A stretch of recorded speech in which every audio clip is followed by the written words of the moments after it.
isang pangarap ng aking pinagsikapan na ipinaglaban.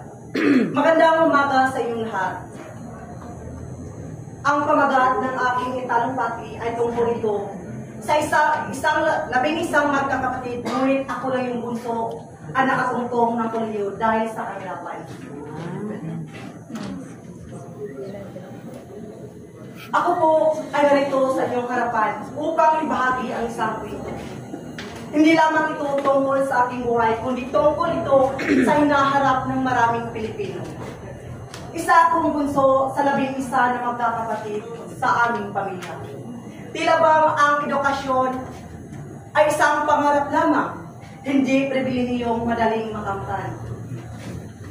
Lumaki kaming salat sa yaman, ngunit sagana sa pagmamahalan.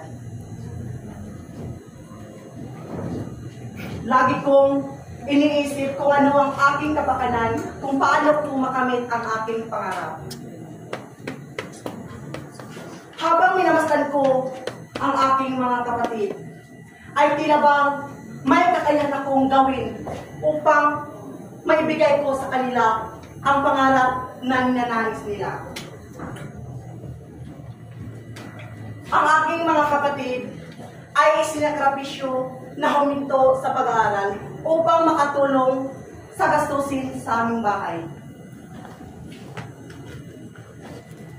Sila ang nagtulak sa akin upang ipagpatuloy na abutin ang aking pangarap na kailanman ay hindi na nila kayang ipakita sa aming magulang na kaya nila. Subalit, sila ang nagtulak sa akin na ikaw ang bunso namin, ikaw na ang may kakayahang ipagpatuloy ang pangarap ni nanais namin.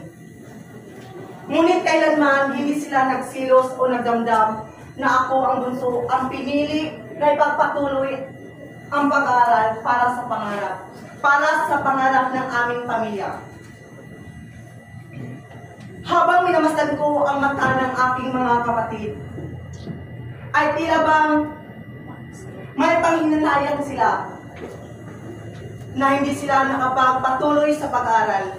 Hindi dahil sa tamad sila, kundi wala kaming sapat na pira upang sabay-sabay kaming makapag-aral o makapagtapos ng pag-aaral.